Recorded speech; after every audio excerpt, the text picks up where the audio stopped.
meet my co-hosts, Nick Best and Akim Williams.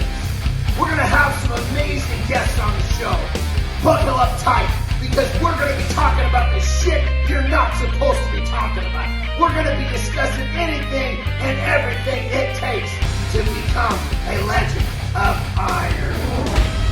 Legends of Iron is brought to you by Muscle Mints. Muscle Mints is the creator of Carnivore Pure Beef Protein Isolates. Beef builds muscle, and Carnivore is the world's #1 selling beef protein. Welcome to another edition of Legends of Iron. I am Jon Andersen. With me always my partners in crime, Nick Best and Akim Williams. Unfortunately, Akim is on the way to India to do some guest appearances. He won't be here today, but it doesn't matter because we have got a guest for you, let me tell you. We have got an exciting guest for you today. This guy is one of my favorite ever bodybuilders for a number of reasons. Number one, he just fucking crushed shit for over a decade. If there was a big contest and he was there, he was in the mix. If he wasn't winning, the motherfucker. The second thing is this guy was fucking strong. And we're talking not just strong. We are talking fucking cock strong. He's moving weights around most people would dream about. And then finally, my favorite reason is because this dude was the bad boy of bodybuilding, the rock star of bodybuilding, partying all night, showing up to a contest and still winning the motherfucker. Chris Comeir, the real deal. Welcome to the show. What's going down, my brother? What's up, baby? How you doing, brother? Oh, man, I'm really excited. I'm so excited to have you on the show, brother. You've been one of my favorites from the jump, man. I got to tell you. You know, the way that you were able to do what you did was amazing. But then when you look a little deeper and you see, you know, what you were doing while you were actually at the top, fucking amazing, bro. I know in your movie you talked about there was a couple of year period where you were really in partying deep, but you were still winning 3 shows a year, which is absolutely crazy. So, you know, everybody knows you're a legend, you're a Hall of Famer, you're one of the top. But what I don't think people quite understand is that you were burning the candle on both sides. So let's start off talking. There was a few years where you were partying like every day, most of the week, and still winning. It was. Thanks for having me on the show, by the way. Appreciate it. Absolutely, brother. Yeah. So, yeah, the only thing with that is like it wasn't my entire career or anything like that, but it was a strong 2 years from 99, 2000, 2001 that, you know, things were a little hairy, you know, to say the least. And it was and you were winning the Ironmans at this point too. You were winning you won the Ironman 4 years in a row. Oh yeah. You were most deaf. killing it. Most deaf. And I was just mad at the end that I didn't do it more while I was here because, you know, on that stage, you know, it really brought out the most of my physique. And even though I didn't win the Olympia, it was a lot of Olympian winners that I beat in that Ironman show. Yeah. You know, from Ronnie to Jay, Dexter. They all placed behind me in that Ironman show before. So that's one thing I wish I would have did more of. I actually saw John Balick this past weekend at the expo here in San Diego. So I took a photo with him, and that was you know, we were just talking about the old times because he would never make me sign a contract to show up at a show. I just called him on the phone and say, John, I'm coming to the show. He said, all right, I'll see you there. And then I'll jump out there and go down there and kick some ass and come back. So I believe it was the Ironman. You won, obviously, and you're giving a little speech afterwards, and you're telling everybody, hey, I know everybody knows that I party and have fun, but I also work hard. Then you went into talking about you were going to go basically start off the Cheesecake Factory. I think you said you were going to You were going to run the city. You were going to hit all the clubs in the city. So real quick, kind of help us understand, because there's people that they go have fun. And then there's people that have a little more fun. And then there's the Chris Cormiers that are just blowing the top off of the night. So help us understand here. I mean, because obviously you talked about, partying. There's a lot of levels of partying. You talked about alcohol. You talked about drugs. You even talked about having a Nubian issue. So tell me, you win a contest. Describe the next 12, maybe 24 hours. That depends if I won or lost. If I, give us a loss. Let's say, for instance, like right after the show, even before the show, it'd be like 20 to 30 people in my room, and this is getting ready for the show.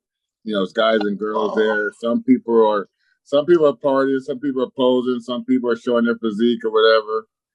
We getting dressed to go out for the night. But I'd be in an entourage of 20 people on an average until things settled down. But it was at least 20 people around me on the average when I would go.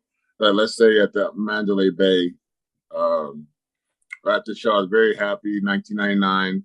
But getting ready for the show, and I was flying to Vegas every weekend up until 5 weeks out, just to go out there and dance and just start getting on the stage and controlling the crowd, doing a little dancing, a little posing, pants to my ankles, shirt off, that type of thing, and that was like a norm for me, So a lot of times if people saw me out, I was probably in my underwear at most of these clubs around the world, not just in America. It was just my thing, Look at it. And you're partying for like a couple of days here sometimes, yeah. I mean, it's not you're not going out for the night. I mean, you're loading up and you're fucking going for it. That was my release. That was my release, man, because I had a lot of pressure on me. I mean, people don't understand the pressure you put on yourself personally, but then you have fans that's putting pressure. They want to see you do well. You got sponsors that want to see you do well, and that pushed you to compete. Sometimes I didn't want to compete, but I had to compete. I was invited to the Arnold Classic. I was invited, I was qualified for the Olympia. So every 6 months, I'm doing 5 or 6 shows. I'm doing 10 shows a year. So people who think I didn't win the Olympia because I had partied. No, that's not the reason. If you want to put the fact that I was actually really burning my candle at both ends, to where I couldn't really have a lot of downtime. So I wanted release in my mind to be free of no thoughts, of no care in the world, just having a good time, and that's the way I was doing it. And I was, I'd go from, let's say after Arnold Classic, I stopped going to the after party banquet thing they have for the Arnold. I just go straight to the club. Sometimes I have my posing trunks on because I know I'm taking these pants off and I know I'm taking this shirt off. So I just go, I just get the color off and get my ass to the club. And then as soon as I get to the club, no drink, nothing. Just as soon as I hit the door, I'm up on the stage and I got my clothes off and I'm just doing my thing. I mean, a lot of times I see like Ronnie in the audience. I see Ronnie at the club, and Ronnie he was sitting there like, damn, boy, you are killing me, bro, cracking me up right now. But I had a couple of after parties that Ronnie and all the crew, different bodybuilders went there and stuff. And, back then, people were pretty free. A lot of the chicks that I was with in my group, they're in there topless at the show, at the party, whether it's a club or a house party. You'll see, like I say, I was just free living, and I mean, you're winning show to show, and you're winning. It's hard to argue with your formula. You know what I mean? Living in that moment, what are you going to say? How do you turn it off? Yeah. How do you turn that off when you're having a good time? You're collecting checks. you're going from, you're like, one day I'm here. Oh, I want to fly to Amsterdam tomorrow, something like that. And I go hang out in Amsterdam for a few months, or Australia for a few months. I was in even Ireland for a few months. For a couple of years, I've done that too. But I've been, at the time I was just going with whatever. And that was, as soon as I'm done with the competition, I'm just want to be out of my mind for a little bit, just to break out the monotony of the constant training. There've been a lot of times, a lot of holidays where I was in contest form fully, to where I have no holiday. I just buy whatever's necessary to treat or with the presents. Daddy's in the gym, Yeah.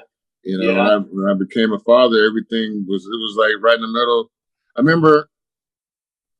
remember getting ready for the '98 Olympia. And I was just about to walk out the door to go and compete, and I was in Madison Square Garden. And I just about to walk out the door. That's like when the phone would ring in the hotel room. You would pick it up, like back in those days. So I picked up the hotel cell phone, the phone, and I pick it up and say, "Hey," they say, "I'm pregnant, and you're gonna be a father. 9 months from now." 9 months from that phone call, he came exactly the day that the doctor said. And wow. So yeah, so I was like, hold on, I gotta get you out. I'll talk to you later. So I went down to compete I took sixth in at Olympia. Left straight from there. We went straight to the clubs, and I'm like really in Limelight. We're in Exit. We were going and bouncing around the different clubs in New York. Sound Factory is my favorite in New York. That was my absolute favorite. And so I left there, and I remember I was in one of the clubs, and I was like, man, I gotta get going, guys. I gotta go. It was like 9 o'clock in the morning, and everyone was like, no, like, stay, man. Like, we still got some more partying to do. I said, I got a photo shoot to do. So I was like literally late for my photo shoot. I'm in the club. So I took a cab to the hotel and grabbed some things, and they were already waiting outside the hotel. That was with Brian Moss, and he was like one of the top creative photographers back, when I was competing. So they were waiting out there with an RV. So I jumped in the RV, still filming the night before, and went straight to a photo shoot in which I was, falling asleep in between takes. Sometimes falling asleep listening to him to see what we're going to do next. We had changed all the different costumes and stuff. So I was just like falling asleep the whole day. So I'll just have my eyes closed, and then I'd open them, and then everyone's looking at me. Like I'm totally asleep, like right in the middle of the whole photo shoot. There was some great shots though, but I pulled it off. But man, it was just like that, That's crazy, brother. I know during this time, especially in your documentary, you talked about, obviously there was a lot of partying and drugs, and you talked about Nubian and some different stuff that was going on during that time. How do you feel this stuff? How do you feel that it helped you or hurt you, so to speak, when you were competing? Obviously, I mean, it just I would just say, when you're a bodybuilder, when you're a competitive person, you're taking things for everything. You're taking things to get bigger, taking things to get leaner, taking things to get stronger. You're taking things for pain. So it was nothing different to me from what I was. Yeah. This is what I got to do, and I got to do it. Whatever I got to do, I'm gonna do what I got to do, because this is my goal, and this is what I signed up for, is to do whatever it takes to make it happen. And it so happens that some of those substances made for a great party. Right. Yeah. Exactly. Right. Yeah. So So then I was just like, between that And, you know, coming off the drugs of a competition itself can leave you a little, sorry about that, my kids. So it would leave you, some of those things would leave you, oh my God. No worries, brother. Don't sweat it. We all got lives to deal. We all got lives to deal with, you know. That's baby mama calling through too. That's the one who called me on the phone when I was going to go to compete. She made a cameo appearance just in time. You're still doing it. Shit. Both of them. You're still doing it again. That's I love it. That's good stuff. Keeper to keeper. Oh, that's good shit, man. So you were saying that sometimes the drugs coming off a competition. Yeah, you're getting depressed. You want to feel better, but you know, a lot of bodybuilders went through things. They don't really talk about it. I know, but I'm sure I share the same sentiment. A lot of competitive sport categories. They probably experienced this stuff, you know. So it was like, I think for the most point, I would get up to 290 some pounds in between shows, and I think at that time I'm more relaxed because I only have like a month of relaxation before I get ready, before it's time to start getting ready to give it up for another show. And a lot of these shows, like I said, I didn't want to do, but I had to do because I had this. I was with Weider at the time, and I was just starting to leave Weider, and I was just starting to go with Muscle Tech. They were courting me, and you know, taking me out to lunch and doing whatever special little things they could do to get my attention, to be like, hey man, we want to sign you, and we're real serious about it. So I started adding stuff on the cart for if you really want me, how about if you really want me, throwing these first class seats. If you really want me, give me 4 years instead of that one, you know, that type of thing. So a lot of that, but as far as putting on more mass in that small, I never really had an off season. So I think that was the biggest thing that kept me from progressing even more so. And also the style of training I was doing. I'm doing like 525 on the incline for about 2 reps. I was doing like 500 for 4, but on a day, on like every time I went to the gym for chest or something like that, I wasn't maxing out, but I was definitely going pretty heavy, you know, 200-pound dumbbells and stuff like that. You were moving around that big was one weights. of my favorite things to watch. Yeah. I mean, they're strong. I love that. Strong, and then they're strong. I mean, you got professional strength athletes that would make those claims, and you were bodybuilding. Yeah. You know? So I was so like when we did a lift, myself and Rico McClendon and Flex Wheeler, we would half the gym, half the room, most of the room, and half of the other room would be watching that lift, because back in those days, you know, people did those type of lifts in the Gold's Gym. People wanted to see it. They wanted to witness it, you know. And that was basically every time we went into the gym, it was something like that. Yeah. So, yeah. Well, brother, I'll tell you, man, your story is amazing, because most people, obviously myself as a bodybuilder, I play by all the rules, man. I'm going to sleep on time. I'm in bed by 8 o'clock. I do all the things necessary, and you couldn't even come close to it. You know what I mean? And I still can't sleep, though. But I used to bounce. I was a bouncer at Roxbury, so that's when the whole thing with the Tyson and the whole everything happened with him, and the whole. He came through there with his little Tell bullshit. us that story, bro. Tell us that story. That's a good one, man. The Mike Tyson story. That's pretty cool. Yeah, you got to tell us the Mike Tyson story.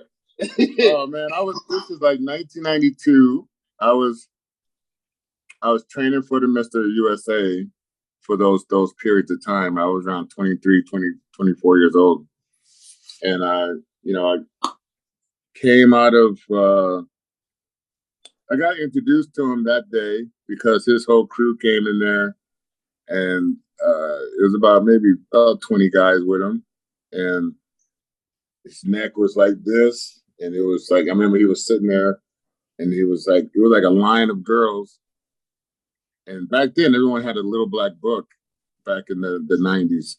But this guy had a yellow pad, those yellow pad like this. He got like a little black book. It's a true story, dude. It's a true story. And it was a whole line of girls out the VIP room waiting in line to give him his phone number, and contact information. So I know for a fact this guy never raped anybody. That's for damn sure, for one. They were throwing it at him. He didn't have to, So yeah. So then I went to. It was the club was over. I was there, standing by his limo. He had a limousine, 2 Harley Davidsons, and a Rolls Royce, all caravan. All his people was in it, and obviously he wasn't in the vehicle yet, but I was standing by it. And then this girl was telling me, "Hey, you slept." He said, "Hey, I can't believe you work for this guy. He's a fucking asshole." And I was just telling her, I don't work for Mike Tyson. I work for the club. I work at Roxbury. And then as soon as I said that, slapped me from the back of the head. Boom. And his hands, I'm telling you right now, is hard as nails. Like his hands are no joke.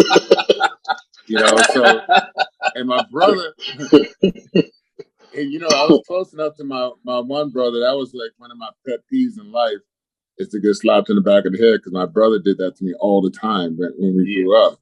So when that happened, I just got full of rage, and was probably some trenbolone at the time, Parabon at the time, in there, mixed in there too. And I turned around and was like, "Motherfucker," like that. And it was Mike Tyson. So if you can understand what that must feel like to turn around. Oh my God! Like, oh wait yeah! a minute. So, yeah! Breaks. Yeah. Yeah. You can't think of a worse person. You cannot think of a worse person. But I'm on that small list of people that probably said that too. Survived.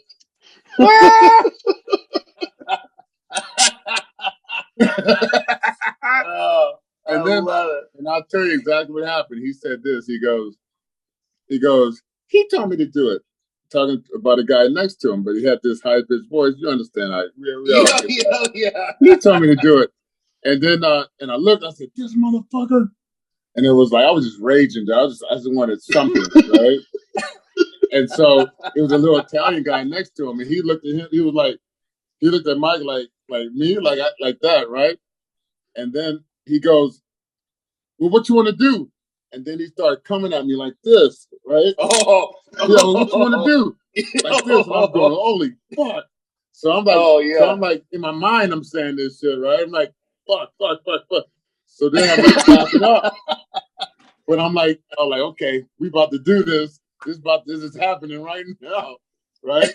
And Rico was like over yonder a little bit. Flex was like over here, but it was a bunch of his guys here. And this was Mike, and it was me.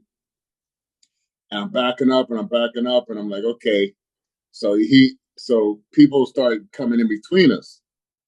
And I was just like, and people were like, "Oh, you want to press charges? Do you want to press charges?" Everybody's seen him do it, and like that. And I was just like, I said, "I don't want to press no fucking charges. I just want to get a lick back. I just want to get something back, I just want to get off right now. I just want to get something off. I don't care about. I probably would have got a few $100,000 on that one, because I'm telling you, dog, he hit me with a lot of. It was a lot of shit behind that slap, dude. I was like, dude. But the thing is, at the time, I was so pissed, and I was still mad, even throughout the week.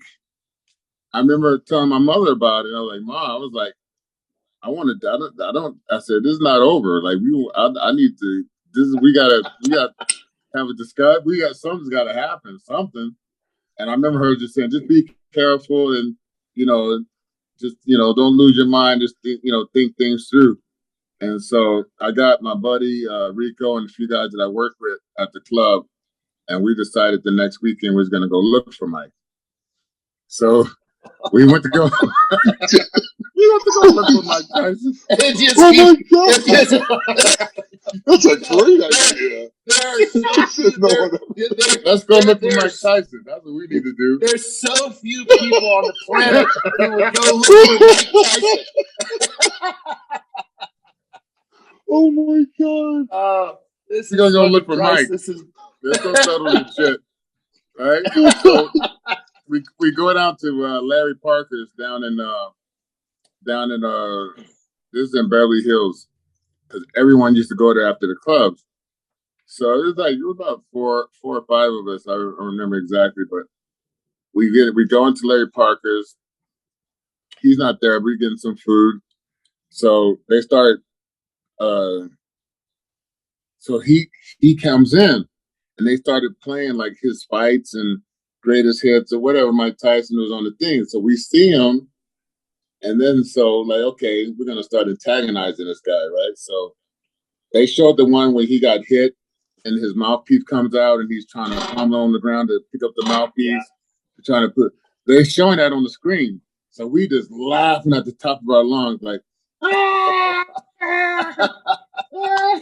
laughing at the screen, like we laughing at him for getting knocked down, right?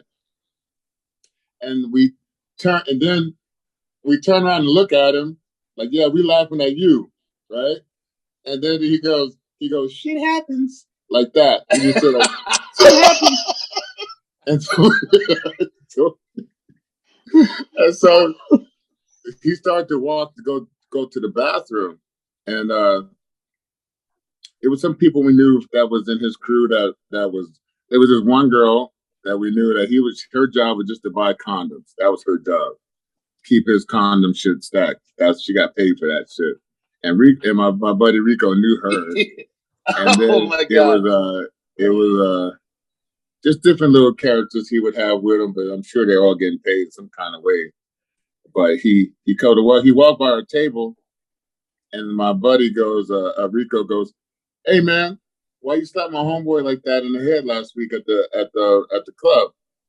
And he's like, "Oh, he's a big guy. He could take it." Like that, right?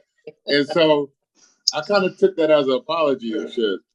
I was like, well, he apologized. I was a little bigger than he was at the time, but the funny thing, I've been introduced to him like a few times, and he never seemed to remember who I was. Like, every time I meet him, like, motherfucker, you know me.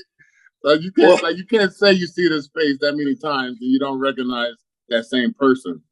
Well, check this out, brother. Check this out. So you're named the real deal because you look like Evander Holyfield. So imagine Mike slaps you and slaps this big black guy. You turn around and it's like, fuck, Evander gained 100 pounds. What am I going to do now? Yeah. It was probably that brief second where he was thinking, oh my God, I'm in fucking trouble here, man. Oh, man. So I took that as an apology, but years later, I'm like, what the hell was I thinking? Like, what the hell was I thinking, though, right? Brother, there's like I say, I'm on a short list of people that I'm sure that can tell that type of story. Yeah, brother, I was going to say, there's so few people on the planet that would try to go find Mike Tyson. I can't believe you did that. Oh man. So let's go get him, man.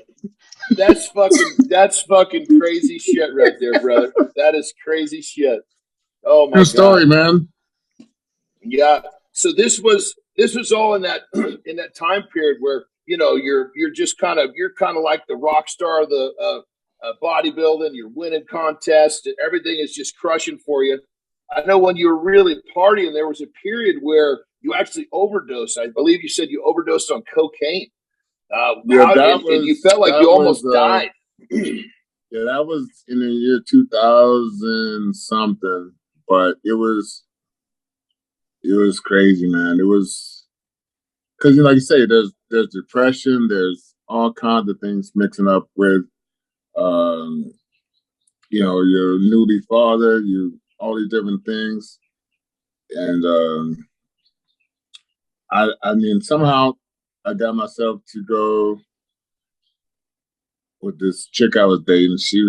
We had went to some AA meetings and some stuff like that. And then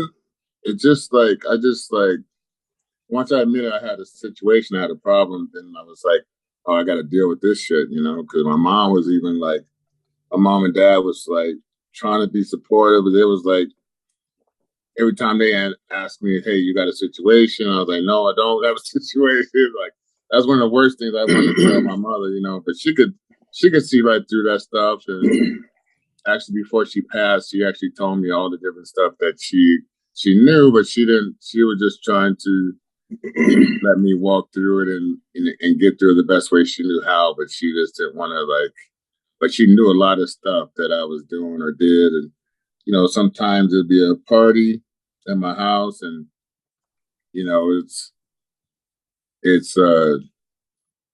there's a bunch of people all around partying for days at my house at a time. But my parents had a key, so she walked in on like twice. On everything going on, So yeah. Wow. So I don't even know why. But they live really close. I had moved them up there so they can help me with my cooking and my cleaning and my my everyday things that they can do as parents. And they were very supportive. And it was just it was a crazy time. But I got past that point, and then everything died down, and then there was less people around each year. It'd be smaller and smaller group, and then I finished on my career when it was like totally under control. But it was for a time. It was a good 20 people from around the world would be in my group of people that I hung out with, and that's the thing. It's like people who are special people. You got to make sure you're keeping special people around you, because a lot of times, and some of those group of people, there were good people, and there were good people in their own right, to where we're still friends to this day, that I met just like on a whim, going to a party and say, yo, come on, let's hang out. And we still like really close friends to this day. Buddy of mine, Shane O'Hearn, like I met just like that. And we still like such really close to this day. And he lived in Texas, but we'd be going through New Orleans, going through Texas, doing the whole deal there, And how New Orleans is like, they're looking for a reason to party in New Orleans. Oh yeah. I'd see my, I went out there and I partied a few times, or guest posed a few times out there. But yeah, at the time, it's like, you think you're invincible anyway. So, nothing's gonna hurt what I'm trying to do. But the only thing I wish I would have done is like kept some of the people that clearly didn't have any type of goal in life to be an extra special person, and allowed them to be close enough to affect me in some type of way. That's one thing I do regret out of the whole thing, But when I got to the show, it was only a couple of times that that it was pretty stupid to even partake in stuff like I did right before the show. Sometimes I remember one time I was in a strip club just because I didn't have I ate all my food and I had nothing else to do. It was still like so early. I'm like, I'll just go to a strip club. And then all these fans were in there. What are you doing here? You should be resting. I'm like, dude, I'm chilling. I'm resting. I'm fine. I was just want to check out the local talent. I'm here in Chicago competing in Olympia, and I just want to check out the local talent, You know, so it was wow. I love like Could that. you imagine? Now, here's the question: could you imagine going through this period with cell phones the way we have them now? No, man. or social media, Yeah. Yeah. Oh my God! I definitely probably wouldn't have made it through that period, but you know what though? The funny thing is, we had our ways to communicate and do things without all that stuff. It's just that whatever, and think about it, we used to remember all the cell phone numbers. I mean, all the phone numbers in our head. Yeah. Now we can't remember our own family members' phone number. Yeah. Just because it's so easy just to do that, you know? So, and what about the emergency breakthrough? We had the emergency breakthrough back in the day. Yeah. Somebody breaking through your line. Yeah. You know? That wouldn't work. God. Oh my God. No. Yeah, different. Remember emergency breakthrough? Very well. I mean, too well. So that's yeah. Good shit. And I know this guy, and then I had a wrestling career. I went to Cal State Bakersfield. I love wrestling still to this day. I love wrestling so much to watch it, and even if you could do, move around a little bit, but also play football. This guy can tell you that. Yes, you did. You were not a lot of fun to tackle. He's a hell of a running back. Yeah, man. Strong safety, fullback. You know. You were bodybuilding through all this too, and because you went to college for football and I believe wrestling also, and but wrestling, you were bodybuilding the whole time. Yeah, so you were developing your craft as a bodybuilder pretty much from the time you were a teen. Time. Yeah, because my high school teacher, when I was like 15, thought it'd be a good idea if I tried bodybuilding. She thought I had a good body and a good frame that I could probably put some good muscle on and be this bodybuilder guy. And I was like, really? You think so? But I was actually shy also. So it was like, I didn't know how I was going to get on stage and take off all my clothes at the time. But then it was just like, I went to the show, just like 1983. I went to the show just to watch it at Palm Springs High. And Mike Christian was a guest poser. And that was the first bodybuilder that I saw that I was like, oh, man, I want to be like this, you know? Then Bob Birdsong actually lived in Palm Springs. Rachel McLeish lived in Palm Springs also. That's where I saw Matt Mendenhall. He was in Palm Springs all at the same time, but I didn't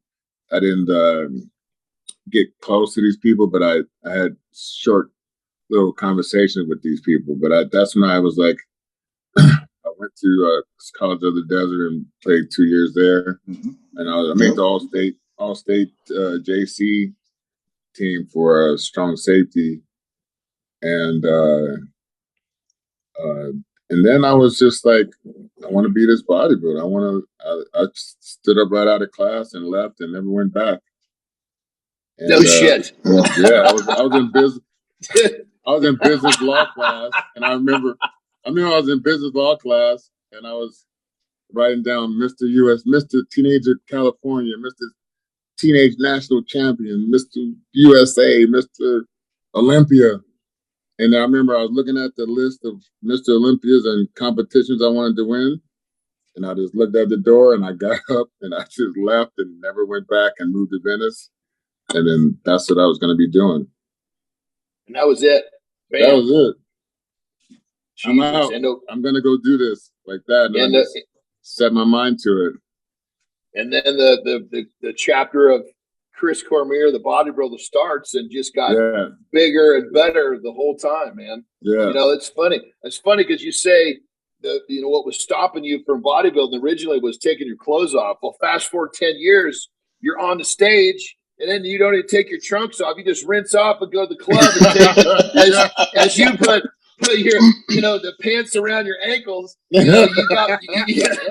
got past that fear real good, brother. Yeah.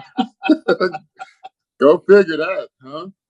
Oh man, that's crazy. So I got a question. Just throw myself in the fire enough that it won't bother me to not show how shy I really am, you know? Yeah. So that's how it happened.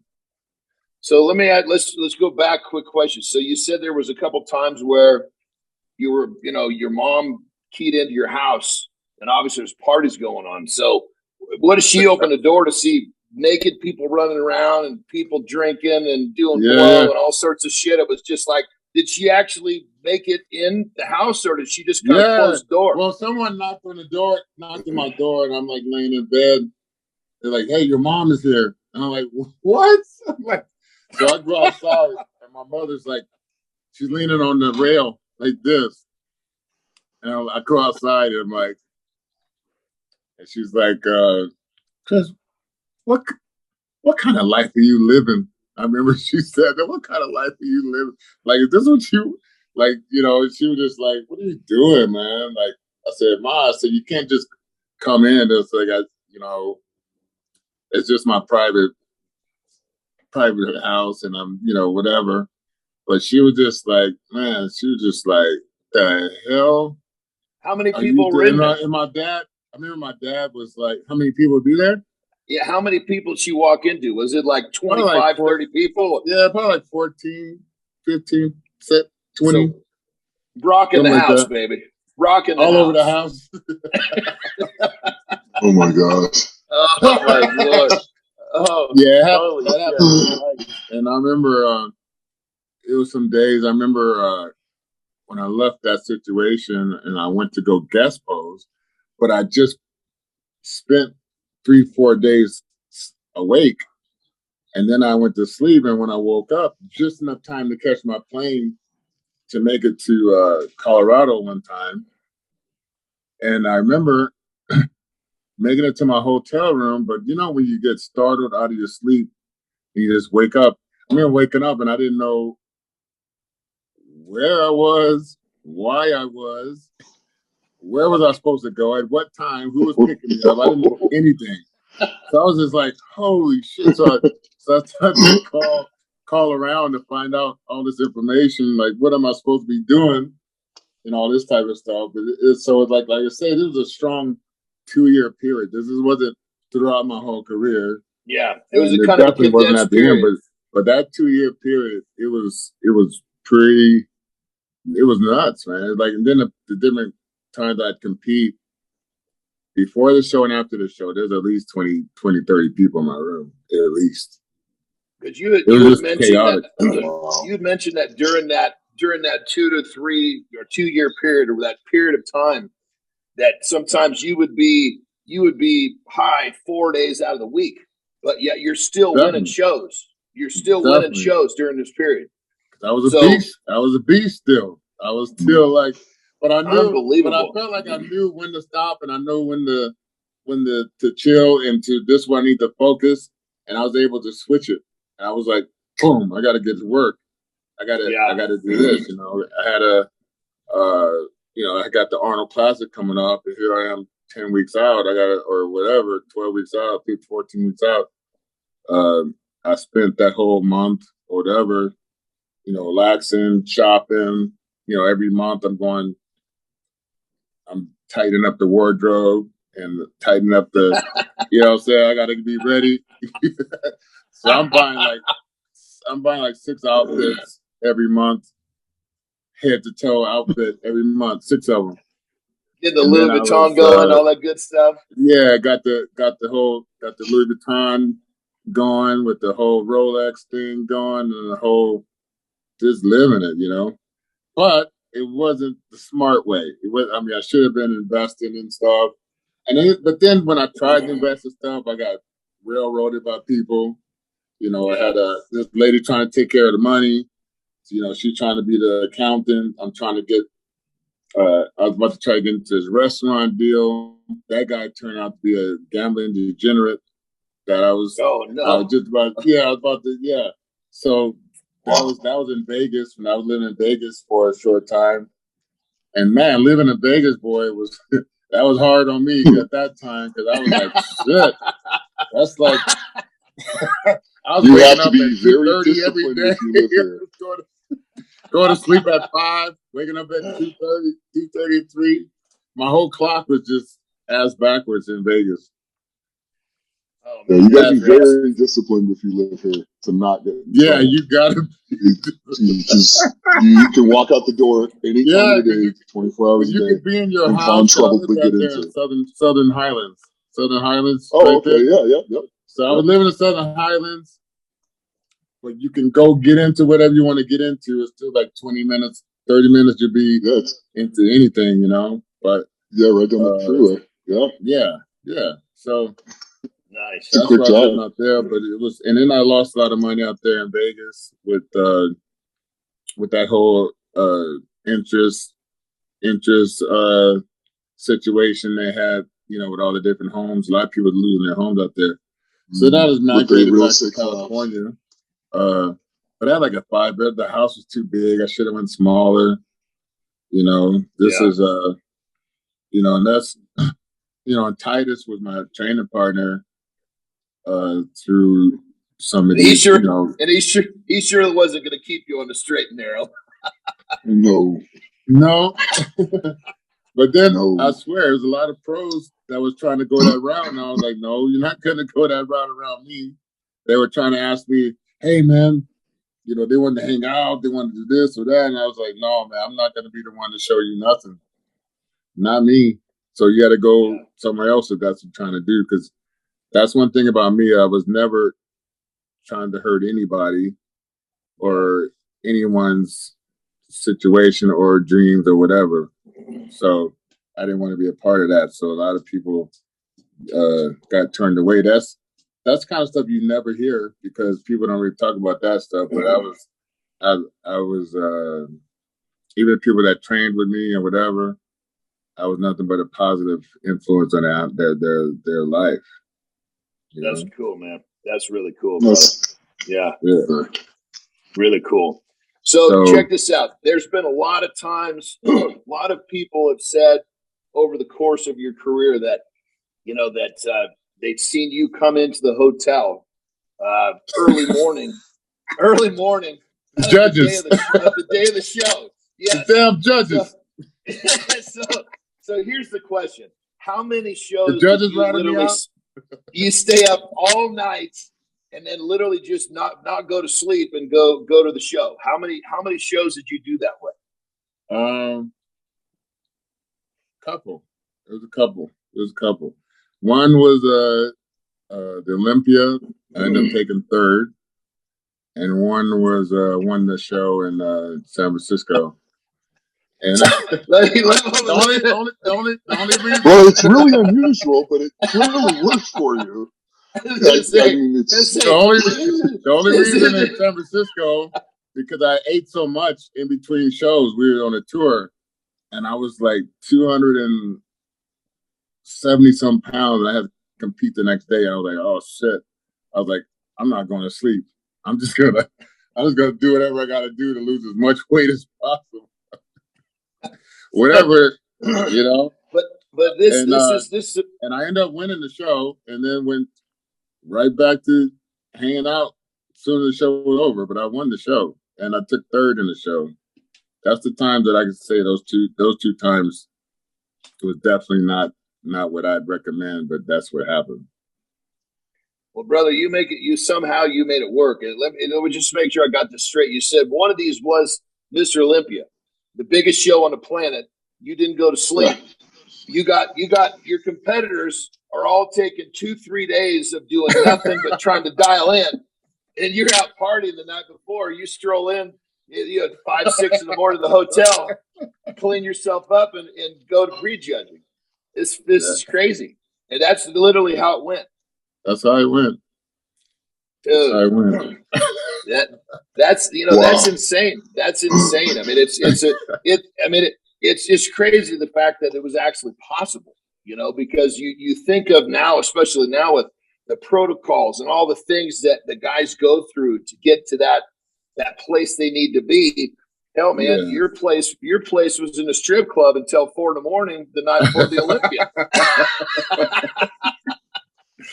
But like I said, people, it's from that 99 to So, man, it was just crazy. And then, like I said, it was there was so many guys and there was so many girls around, and there was so many people around that was like, you know, some people not here anymore, you know, obviously, but it was like, it was a roller coaster, man. It was like, but I remember sometimes some people would be like, Chris, like, what are you doing? Like, I remember Dorian called me into his room one time. He was in Vegas, and he was like, don't. He was like, and that's when I started calming down. When he was like, you don't want to be that guy in a rocking chair wondering what if I would have did this differently, or what if I would have done that differently. You have what it takes to be anything you want to be. And he was telling me you just need to get the right training, the right atmosphere, the right everything, and you can do it all, you know. And that's when things started clicking. It was all around the same time. He called me into his room, and that was still like the night he called me into his room. It was only him in his room. He had a huge room in Vegas. I remember I was like looking at the clock, like, shit, I'm supposed to be at the fucking club right now, and I'm in here talking to Dorian about the shit I shouldn't be doing. I'm like, what? God. I'm like, oh my God. You get a pep talk. I'm like, yeah, and yeah, I should be, because we were trying to plan on me coming to train with him in England, and we was like, okay, we're gonna make it happen. And then when I was like, okay, this is the year, I'm gonna, you know, gonna put all in. I'm gonna go, and even Mr. Manning was asking me, hey man, he's like, you should go and train with Dorian. And Jim Manning does nothing but gave me the best advice or talks, you know, of my career, to where he was like, you know, he really showed that he wanted the best for me, and he cared about what was transpiring. You know, I remember one time I just stayed out, and I was in Texas, and we were walking into the show, and he was like, I said, what are you gonna be a rock and roll star? Or you want to be a bodybuilder? Which is it, Chris? Like that. And I remember it like struck me like, damn, like he's really looking like that, you know? When I set out, and by the way, like even growing up in Palm Springs, no one would have ever thought that I hung out or whatever. They just know me as being from my neighborhood days on up to trying to be, you know, one of the best in the world at something. They were like,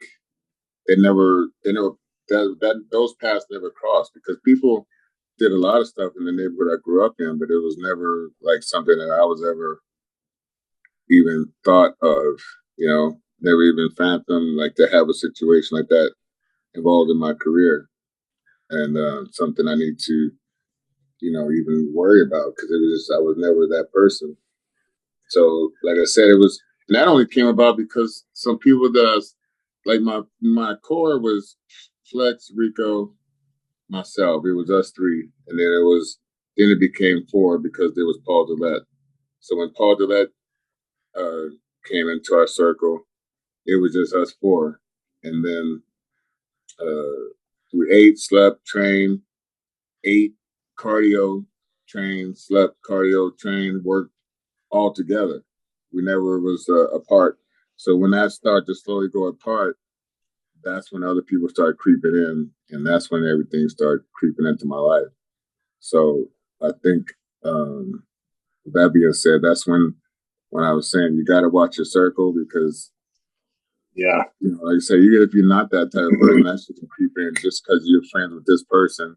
And all of a sudden, oh, this is what they're doing. This was, you know, and the shit I was seeing happening behind all of that shit, I was like, oh shit, really? You know, so it's just that quick. I'm sure the same thing happened with Mike Tyson, you know. I'm sure of it. So check this out. You know, you talked about Dorian giving you a pep talk, and I know there's a lot of really, really top guys back in your era that, and Ronnie Coleman being one of them, saying point blank, if Chris would have focused and paid attention to more detail, he probably could have been an Olympia also. What do you feel? Do you feel like if you'd stayed in that, if that group with you, Rico and Flex and Paul Dillette had stayed together, talk to us about what you think would have happened. Yeah, I think for sure that would have happened. It's, you know, it's funny because people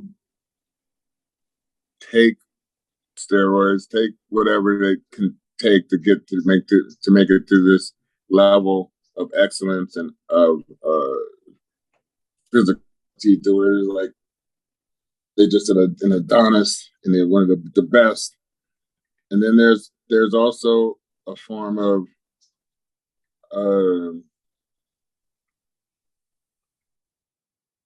almost like afraid. You're afraid of the success of what all that comes and what all comes with it, you know.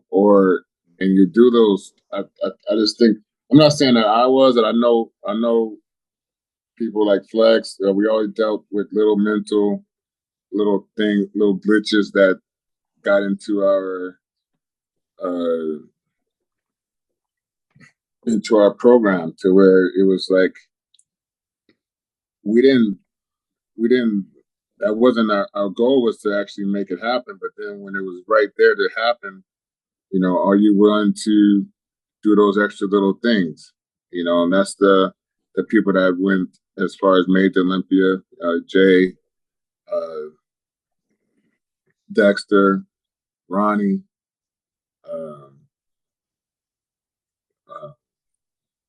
Dorian, Lee Haney. Yeah, those guys were able to do that, and I think that's what separates the actual number one from the number two. Definitely one of the top two or whatever. But I know there was a day where I actually had the top physique in the world. I don't know which actually what day that was. It may not even been a competition that day, but I know I had the best physique on the planet for sure. And the best part is you were probably in the strip club all night the night before. Yeah. So well, listen though, but to, you know, but also think about how many shows I did. I did like 73, 75 pro shows. That's amazing. A lot of shows. And think about the hormones that are provided for you to do those shows. So think how horny you are most of the time doing those shows. Like you can't. How you gonna blame the one when it's like it came along with the job? You know, it was just like it was. And if you're already, you know, on the better side of testosterone as a good athlete, you're on the better side of testosterone normally. So, I mean, just think, you know, you putting gasoline on the fire, and then you're expecting whatever comes out of it, then, you know, it's like, oh, that's you. You know, like, right? That's fucking great, brother. Shit. So if you were to, obviously there was the major distractions was, you know, the women, the drugs, obviously just the people in general. But if you had to say what was more distracting to your success, was it the women or was it the substance? Of course, they work hand in hand, but if you had to single one out, because I think more of the different females that I was involved with was definitely way more. Because it was never. It's not. I mean, it wasn't like, oh man, it just everything came along with that. I mean, the sex, drugs, and rock and roll is all blurred together, right? All tied into one. Yeah. Yeah. So, well, like I said, but I had an amazing run because I was really close with Robbie Robinson when I was very young, 19, 20, 21. I'm training with Robbie Robinson already, and they were all teaching me, him and Gary Stridham. All these people was in my life pretty deep to where I knew how to be a pro long before I was a pro. I was getting deep tissue massage done as a teenager. I was going through rounds and rounds and rounds of posing and training with the best of the best from a young age.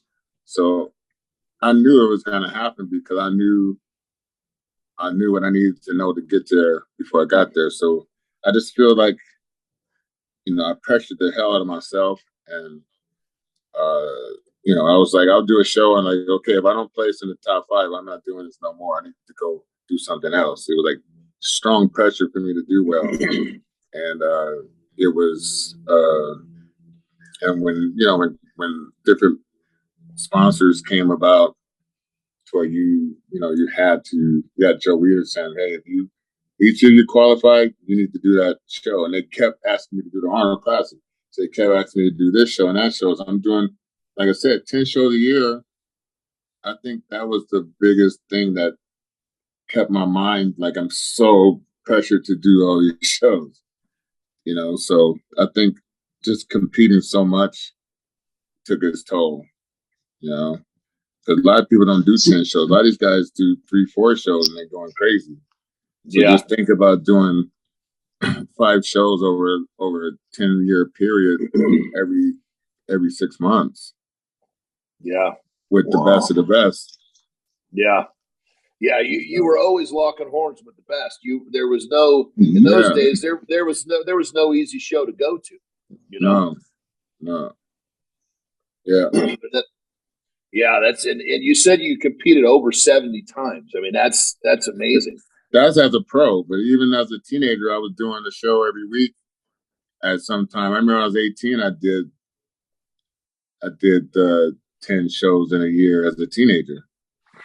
So it was just something that coming from a wrestling tournament and then have the next week having a bodybuilding tournament, I've done that stuff, when I was 18 like that. So it was, I was just staying super busy at what I love to do, and that was to compete.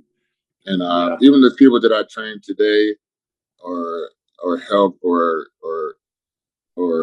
mentor, I just let them know what my experiences was, and I've experienced a lot of different things on both sides of the coin. And I am happy to have helped people win world championships and national championships and USA championships and all these different things. That's a huge part of their journey. Yeah, man. Yeah, no question. You become one of the top, in terms of coaching and just the advising and everything that comes to helping a competitor get to the top. You're at the top of the top of the game. Sure. Again, brother, which is, I mean, that's you. When you do something, you're going to get to the top, which is really fucking cool. Thank you, man. Appreciate it. Yeah, absolutely. Yeah, so I got a quick question here in terms of your era. There's all sorts of talk about when you, like, your era of competing and level of conditioning versus today. You hear so many people, oh, the guys today just aren't conditioned like they were back in the day. And then you hear people say, oh, it's the drugs. Oh, it's people don't suffer. Oh, it's this. Let's hear the real deal's definition of what's going on here. Well, I mean, it's easy to look at a generation and be like, hey, they didn't look like we did. And I'm sure the generation before myself was like Lee Haney, Leo Brada. There was people who are in the middle of that, like Sean Ray. He was like right there in the show that I was doing. But I actually met Sean in high school, so he was sort of like an equal in age, but he was still progressed a lot faster than we did. He was shorter than we were, so that has something to do with it. But I just think the look that they were having, we tried to emulate it, and I think insulin started to come into play. When that started, people started changing their look. This group of athletes, I feel like they're in awe of the vacuum, and we wasn't in awe of the vacuum. That's the new generation thing, because it was just part of just part of the program is to understand how to vacuum your stomach and all that stuff. It was just part of it. No one cared. Every time I did a vacuum, no one made a post about it. or anything like that, or a story about it. It was just part of it. And then this group of people got really into the striated glutes. A lot of these guys have striated glutes, but they don't have striations in the quads, but they do in the glutes. They don't have separation throughout they don't care about looking like an anatomy chart. They're just a bigger version of everything. Swollen, look like, just like a big, big muscles, big this and that. But I think we were just more into the detail at the time. I don't think you can say particularly. It just depends. And also, we had the symmetry round in our day. They don't have the symmetry round now. So you don't. Yeah. If you got to get ready for the symmetry round, you got some of these guys in first place already just from the symmetry alone. Second round was the musculator round. Third was the posing, and then there was the pose down. So we had 4 different categories. They only have 2 categories now. So it's muscularity, and then the posing, the pose down. So they don't. It's just a different game now. It's not a game where you're going there and do 5 different rounds of just quarter turns. Like, it's not the thing. Now you might be lucky to do a full set of quarter turns worn 1 time or 2 times in the show, when before we'll do it 7 times. So I think a lot of these different aspects changed what we're actually looking at. Yeah. And now go a little further, talking about the judging. I know the judging clearly has got to be leading a lot of this, because if they were rewarding what they were rewarding in your day, we'd be seeing different physiques. So what do you think about the judging? Well, I mean, it's the same judges. It's the same judges I had when I was a teenager. It is the same judges I had when I was in the national level and the pro level. It's the same people. So they know what they're looking at. The athletes themselves, they're showing up with this look or that look. It's not like they don't. They know what it is. They didn't forget, just like I didn't forget. But I don't lower my standards what I like to look at. So I don't. But I'm not gonna beat the guys down. And plus, before, you can talk any kind of way. No one cared. No one cared about who said whatever, how they put it. But now you can't talk like that these days. So you just gotta like. I just try to be supportive of the people. You know what my thing is now? If you look like you work hard, I'm a fan of what you're doing. I'm a fan of that. You working hard and you look like you work hard, I'm a fan of that. No matter what the shape or the size of it, I just want to see people who look like they fucking put it down in the gym. Yeah. So, and that's what I think you need to try to focus on more as this next generation. Is a lot of people want to see what you're taking, what they take, how much it was. I don't think that's the standpoint of what you should be focusing on. I think you should focus on, how can I make myself better in the gym? How can I develop this part of my physique? How can I sharpen my posing? How can I sharpen and get with the people who's done that to the point to where they, kind of mastered it, because it got watered down to some person is teaching. You taught this person, that person trying to teach somebody else that same day or that same week. And then it's just getting watered down information from how many coaches did we have back then? How many coaches do we have now? Yeah. And these coaches, some are mad scientist people. Some people some people never coached a day never competed a day in their life, but they're some of the coaches that people are paying to coach them. We didn't have that situation, and we tried to help each other a lot of times back then.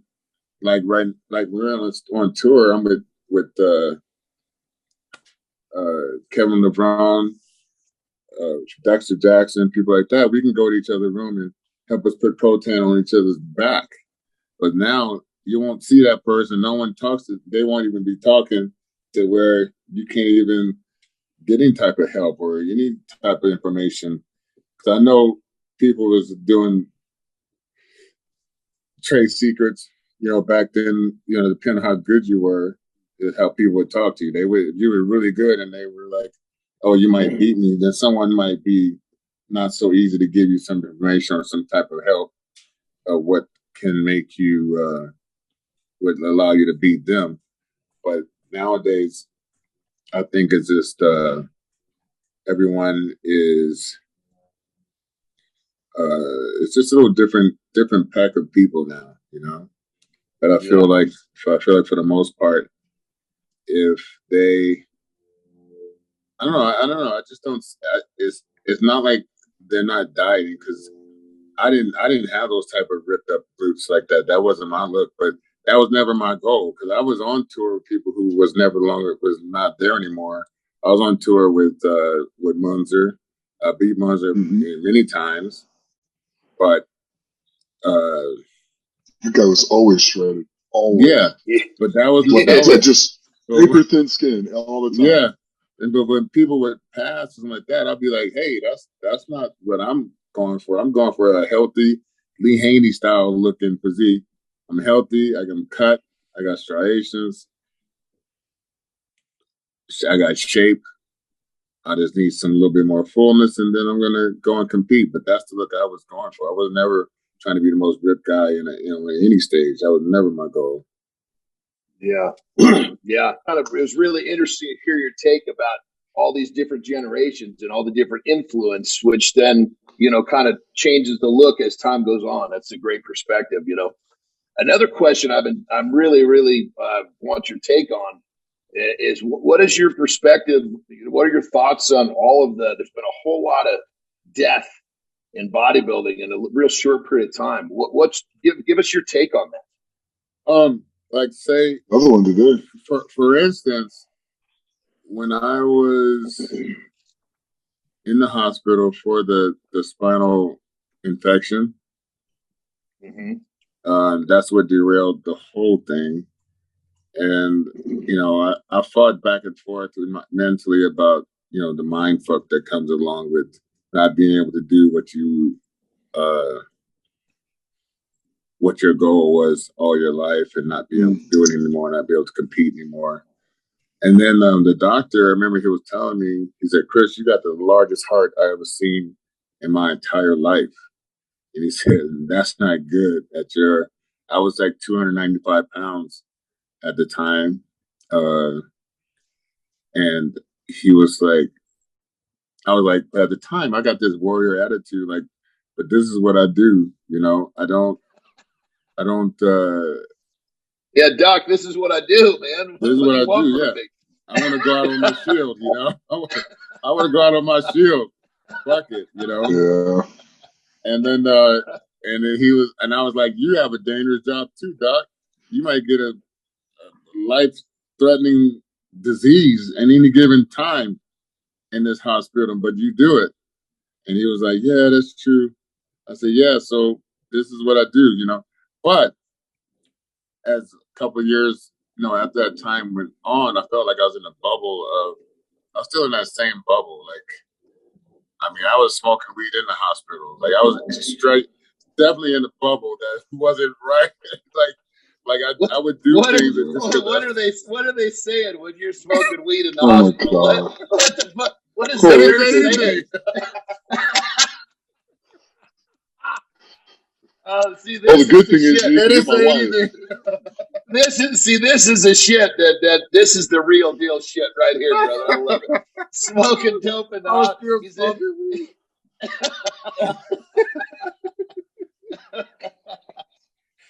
And so then when I said, I freaked out when I came out of the coma. I was in the coma for like a month and a half. I came out and I was like, dude, I need to get out of this hospital. Like, I need to get out. So I actually checked myself out through the infection and went to a hotel for about a week.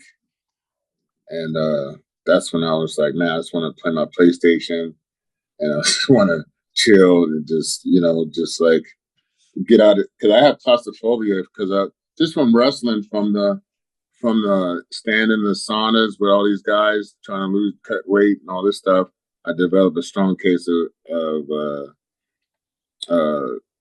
I can't be in these small spaces like that. I'm just like so crazy.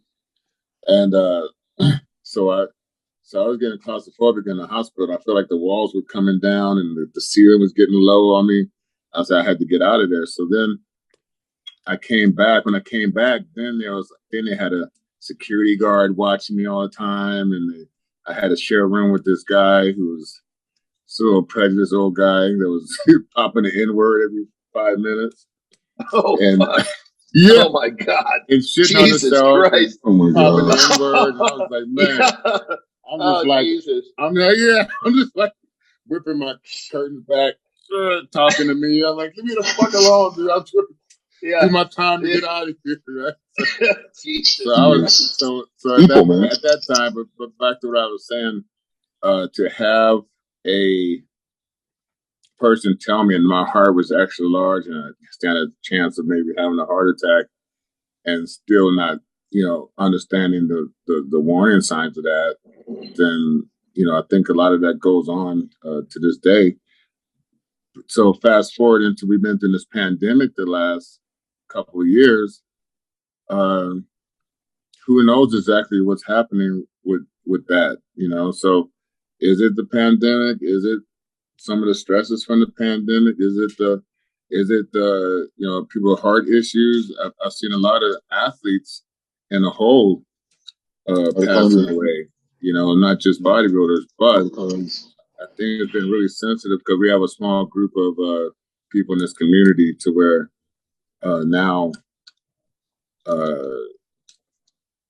you got to question what it is.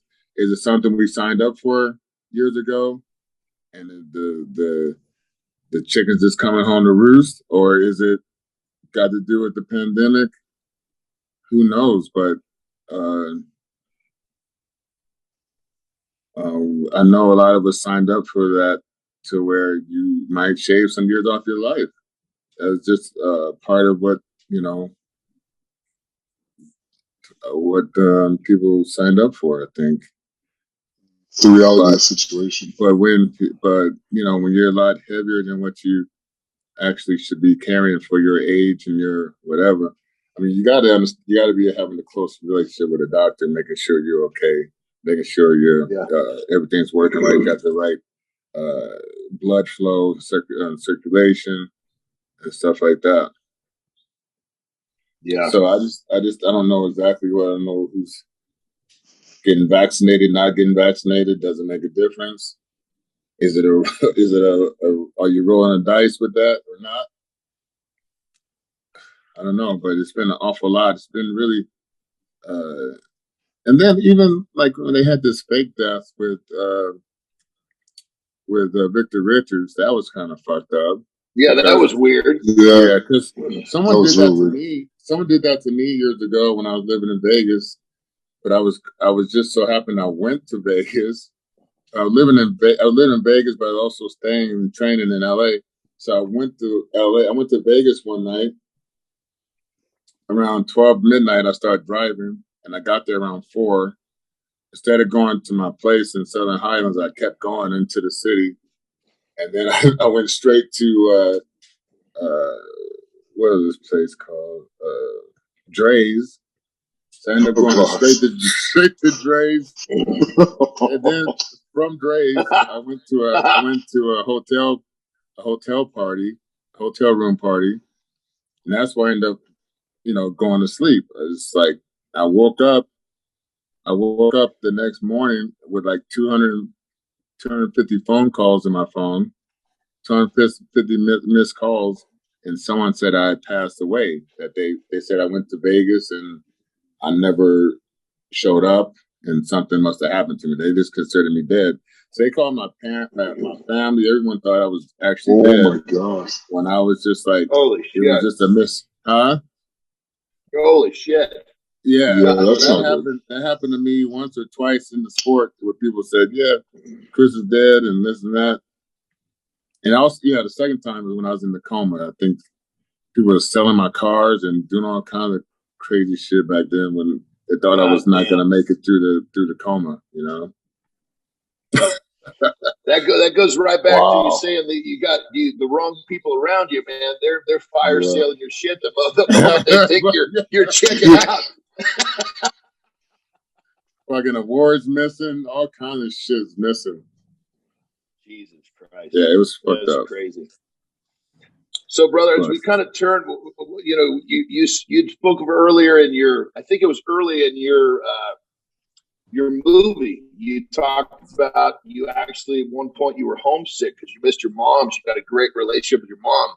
And myself, I'm a fucking straight up mama's boy, so I understand that completely. You know, I'm still to this day a mama's boy. You know, and obviously anytime our moms find out that we've been up to no good, it fucking breaks our hearts. What was it like for you when your mom finally basically kind of when she kind of let you know that, hey, I know what's been going on. Oh, it was shocking. It was shocking because you think you're getting over. You think you're like smarter than the average bear type of person, and they don't know that at their age they don't know, but they know. They know darn well. She had you. She knows everything about you. She knows every movement, every facial expression. She knows everything about you. You cannot fool your parents for sure. That is a no. You just can't do it.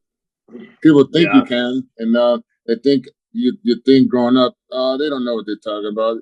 But even my dad was like, man, I had to pretend I was all pissed off at you when I would see it. I was like, I would have been doing the same shit too. He said, you're going there and pretend I was pissed off at you because my mother would be mad at you. Your mom comes home and says, I went in Chris's house and there was naked people all over that stuff. You know, because they were cleaning up. And your dad inside going, yes, boy, go get him. Yeah, my boy was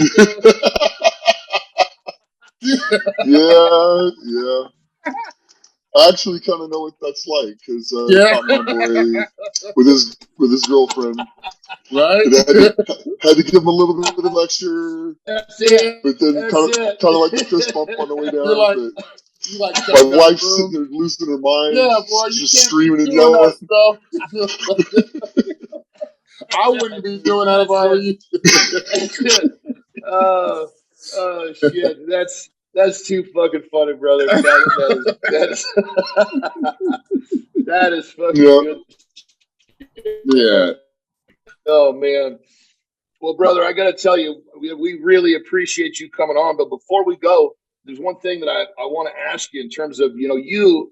I mean, what you've done is amazing. Not to mention how you've done it with the distractions you've had, and you've had such a positive influence on the sport in general, and now as a coach, even more so. Like I said, anything you choose to do, you do it, and you do it all the way, and you become great at it, which is amazing. So, what is Chris Cormier's legacy? What is it that when it's all over, when you're gone, what is it that you want to be remembered for?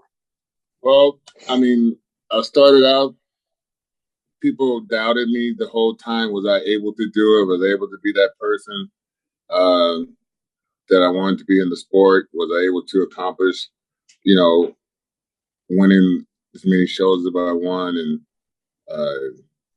persevering through all the stuff, the good and the bad. I mean, even taking second in the Arnold Classic 6 years in a row wasn't easy to deal with mentally, but I found myself, coming back time after time trying to win that show. I think, being able to go full circle as far as me promoting the Chris Comeir Classic, which is May 21st of this year in Milwaukee. Nice. My fourth one. So that's a whole nother enjoyment for me to give back to the sport that gave me everything. And that's why it's hard for me to hear people talking bad about the sport, because no one made anyone do what they did to get to this point. No one made you. Yes. You wanted to do this. Don't talk shit and still trying to make money off it while you're talking shit about it. You're still trying to get clients, but you're still talking shit because you didn't get what you wanted out of it. You know, and that's one thing I pride myself on, not trying to blame anybody for anything that I did or chose to do. I had the opportunity to compete all around the world, meet so many people, so many good people, and just, you know, like I said, promoting. Also, I want to promote more. I want to get some shows in other countries. I want to do even more so. So I'm not there yet. Also want to teach what I've learned in the last 30-some years, almost 40 years now, in the gym, you know, through some affordable ways to do so. But it's going to be a give and take, but affordable ways to do so. And just to be like, this is the way it's a blueprint to make all this stuff happen. You just have to follow the blueprint, and you will succeed on your own, in your own lane and your physique. I can't make everyone look like Ronnie Coleman or make everyone look like Jay Cutler, but for yourself, I know I can change your look or improve it to the best of your ability or that individual's ability. And also, so once all that's done, then I can feel like, I'm at the end of the race that I started many years ago. But I'm not done till I do all those things. But I still want to continue on with the Chris Comeir Classic, hopefully in China, hopefully in Brazil, and hopefully another part of America. But that's my goal right now. That's what I want to leave behind, that legacy. That's really cool, brother. Well, like I said, man, you've affected a lot of people here, and you're still doing it, and now you're doing it in a way where you can take people that are coming in and you can give them your knowledge, and your knowledge is priceless, brother. So I got to say, this was so much fun having you on. We're going to definitely have to do another episode with you if you're cool with it, because hell, all we did was bullshit and talk about the crazy stuff. Hell, we didn't even talk much about competing and a whole lot of other stuff. So yeah, we'll definitely do it again in the future. For sure, Nick, you got man. Anytime, brother. Anytime. Yeah, Nick, you got anything else for Chris before we go? No, it was just an absolute pleasure doing this with you, and I'm just glad I don't have to tackle you. I'm good with that. Once was plenty.